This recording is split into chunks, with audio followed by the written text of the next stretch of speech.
घटना चक्र पुस्तक यूपीपीएससी उत्तर प्रदेश लोक सेवा आयोग पूर्वावलोकन 2026, जिसके अंदर उत्तर प्रदेश लोक सेवा आयोग द्वारा आयोजित 1990 से फरवरी 2026 तक के 111 वस्तुनिष्ठ परीक्षा प्रश्न पत्रों को अध्यायवार विभाजित हल प्रश्न पत्र सामान्य अध्ययन, जिसके अंदर सब्जेक्ट वाइज जो है PYQ का सॉल्यूशन दिया गया है, इसको हम लोग जो है समाप्त करने का प्रयास कर रहे हैं। ठीक है, आज की इस क्लास में हम लोग जो है पहली क्लास लेंगे पर्यावरण एवं पारिस्थितिकी की। तो चलिए स्टार्ट करते हैं पहली क्लास इन्वायरमेंट एंड इकोलॉजी की। इससे पहले जो छात्र चैनल पर नए होंगे प्लीज चैनल को सब्सक्राइब करना, बेल आइकन को प्रेस करना, साथ में वीडियो को लाइक तथा शेयर करना मत भूलिएगा, ताकि जो भी वीडियो अपलोड हो उसकी जानकारी आपको सबसे पहले प्राप्त हो जाए। पर्यावरण एवं पारिस्थितिकी, पर्यावरण और सतत विकास पहला टॉपिक आपका है। पहला प्रश्न, पर्यावरण से अभिप्राय है भूमि, जल, वायु, पौधों एवं पशुओं की प्राकृतिक दुनिया जो इनके चारों ओर अस्तित्व में है, उन संपूर्ण दशाओं का योग जो व्यक्ति को एक समय बिंदु पर घेरे हुए होती है। भौतिक, जैविकीय एवं सांस्कृतिक तत्वों की अंतःक्रियात्मक व्यवस्था जो अंतः संबंधित होते हैं। तो क्या हो जाएगा? उपयुक्त सभी। पृथ्वी पर पाए जाने वाले भूमि, जल, वायु, पेड़ पौधों एवं जीव जंतुओं का समूह जो हमारे चारों ओर है, सामूहिक रूप से पर्यावरण कहलाता है। पर्यावरण के ये अजैविक और जैविक संघटक आपस में अंतरक्रिया भी करते हैं।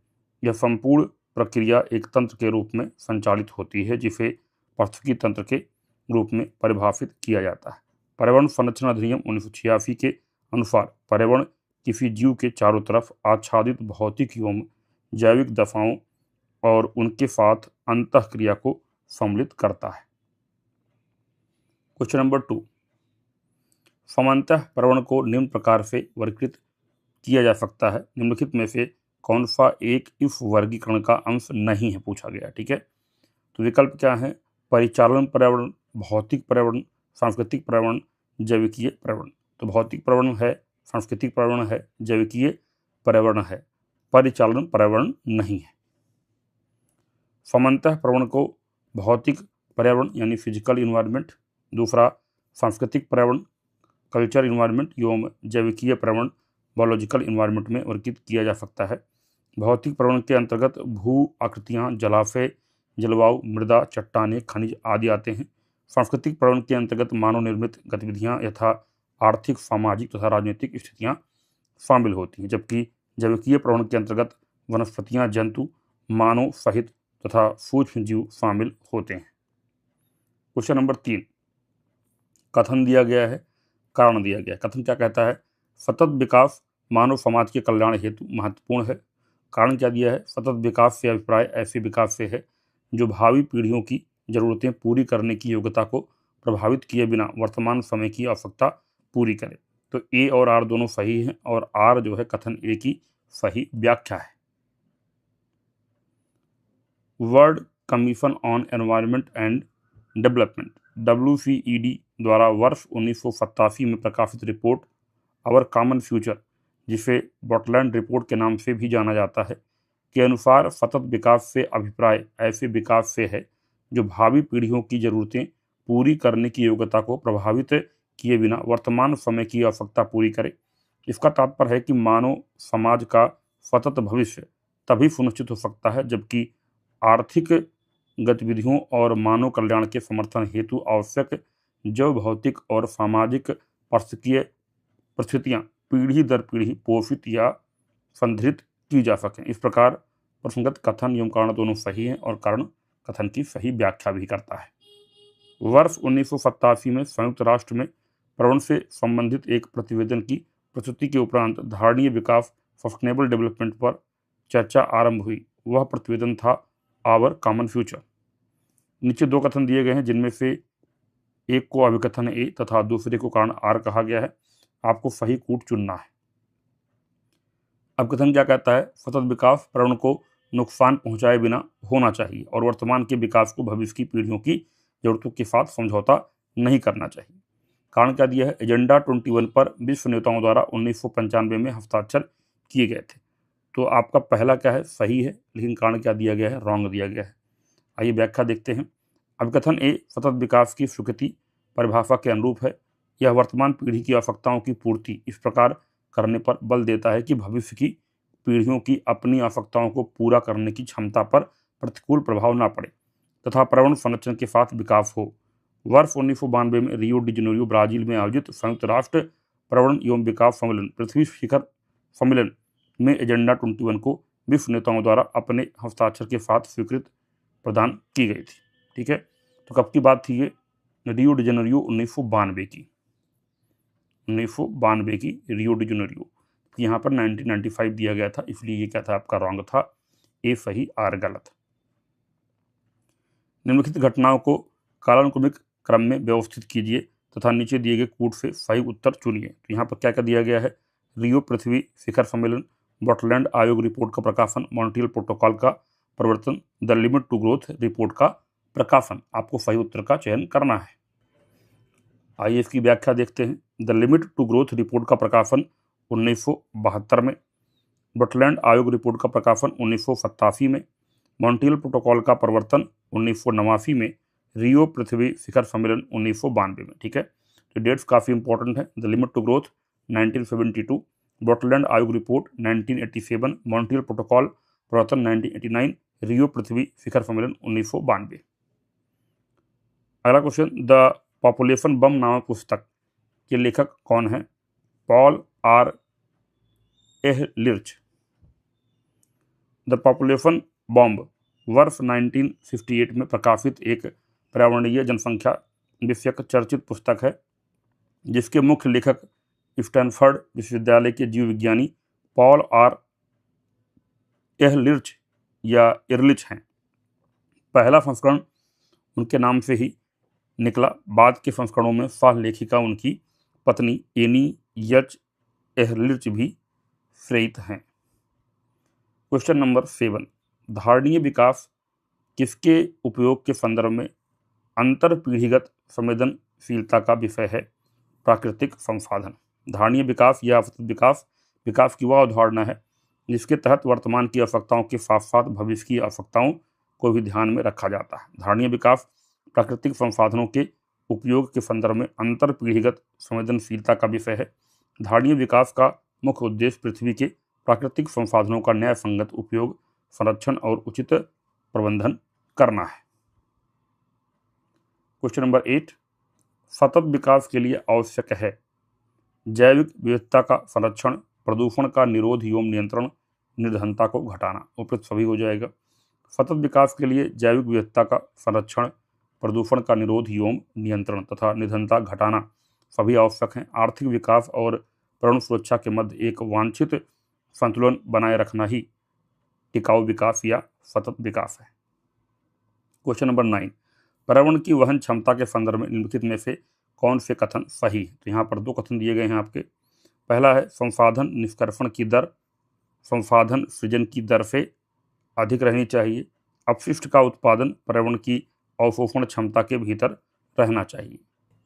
पहला आपका क्या है? रॉन्ग है। दूसरा आपका सही। संसाधन निष्कर्षण की दर संसाधन सृजन की दर से अधिक नहीं कम होनी चाहिए। आइए इसकी व्याख्या देखते हैं।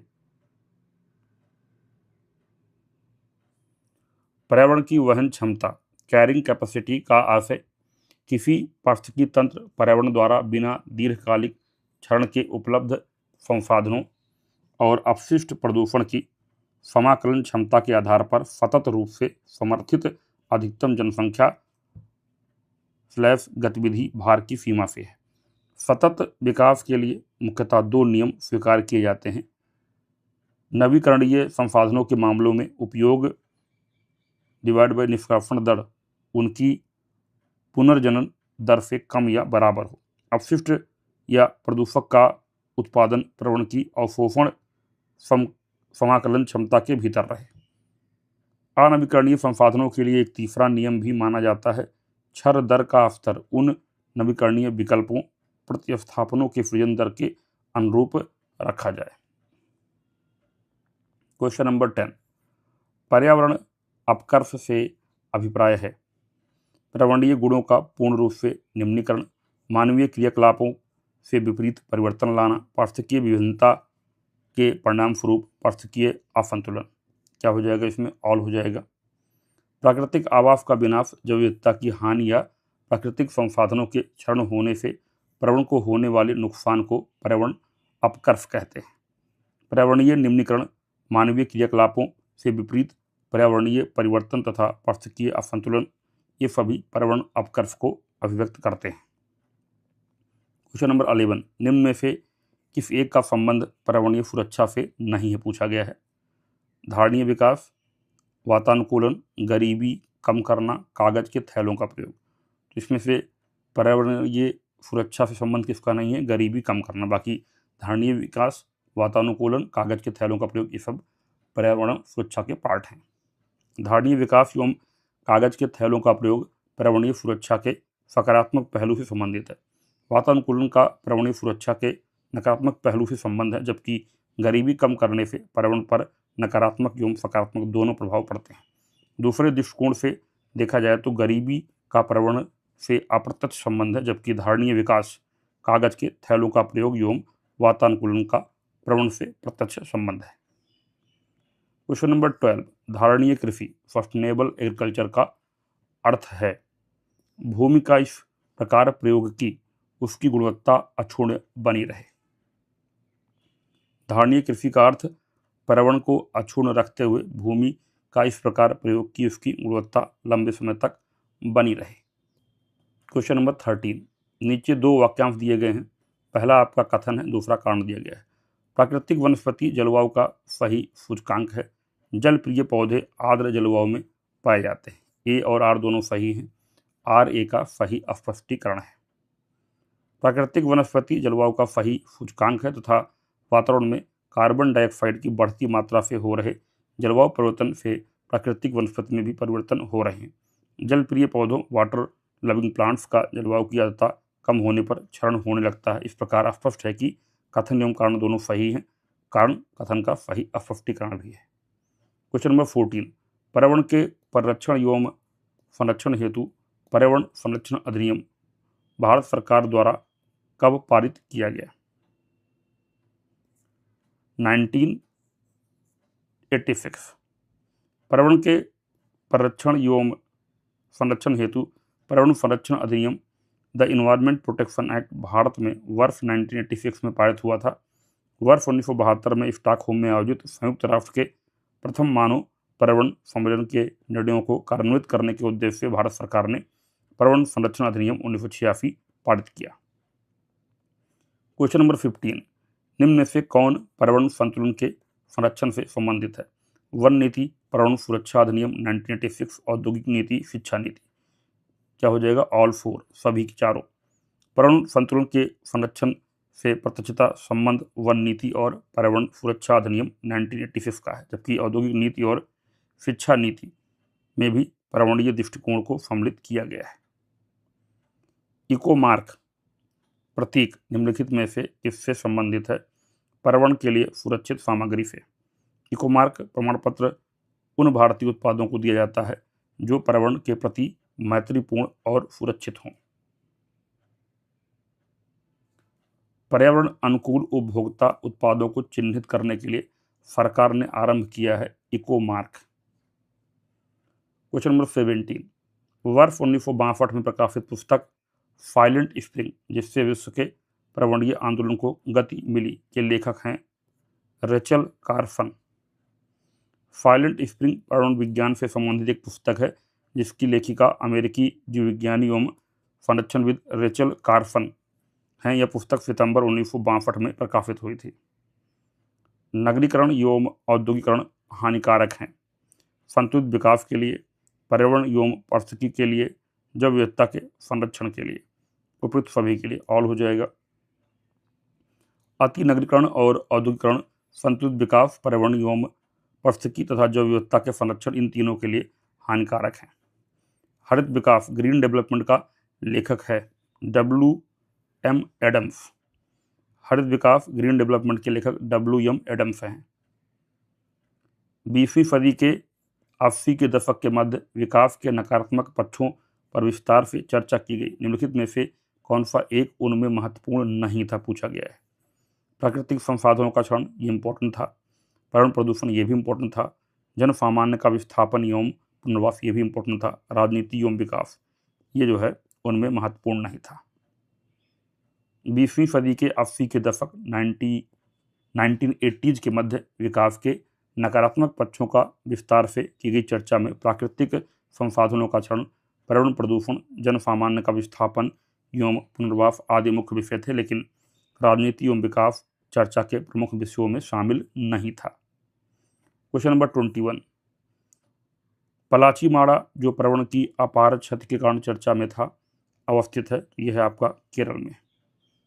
पलाचीमाड़ा दक्षिण भारतीय राज्य केरल के पलक्कड़ जिले में अवस्थित एक छोटा सा गांव है, जहां कोका कोला फैक्ट्री की स्थापना से होने वाली पर्यावरणीय क्षति के विरुद्ध आंदोलन हुआ था। क्वेश्चन नंबर 22, ग्रीन वाश इंगित करता है। पर्यावरण संरक्षण का झूठा वादा करना। ग्रीन वाश वस्तुतः उस स्थिति को संदर्भित करता है जहां एक संगठन अपनी पर्यावरणीय प्रथाओं या किसी उत्पाद या सेवा के पर्यावरणीय लाभों के बारे में लोगों को गुमराह करना चाहता है। ठीक है, तो इस टॉपिक से टोटल जो है आपके 22 प्रश्न थे और ये सारे के सारे जो है समाप्त होते हैं। अब हम लोग जो है अगली क्लास में मिलेंगे, जिसमें हम लोग पारिस्थितिकी एवं परतंत्र के जो है क्वेश्चन को सॉल्व करेंगे। अगर ये सीरीज आपको पसंद आ रही हो तो वीडियो को लाइक तथा शेयर करना मत भूलिएगा। ठीक है, मिलते हैं अगली क्लास में। वीडियो देखने के लिए बहुत बहुत धन्यवाद।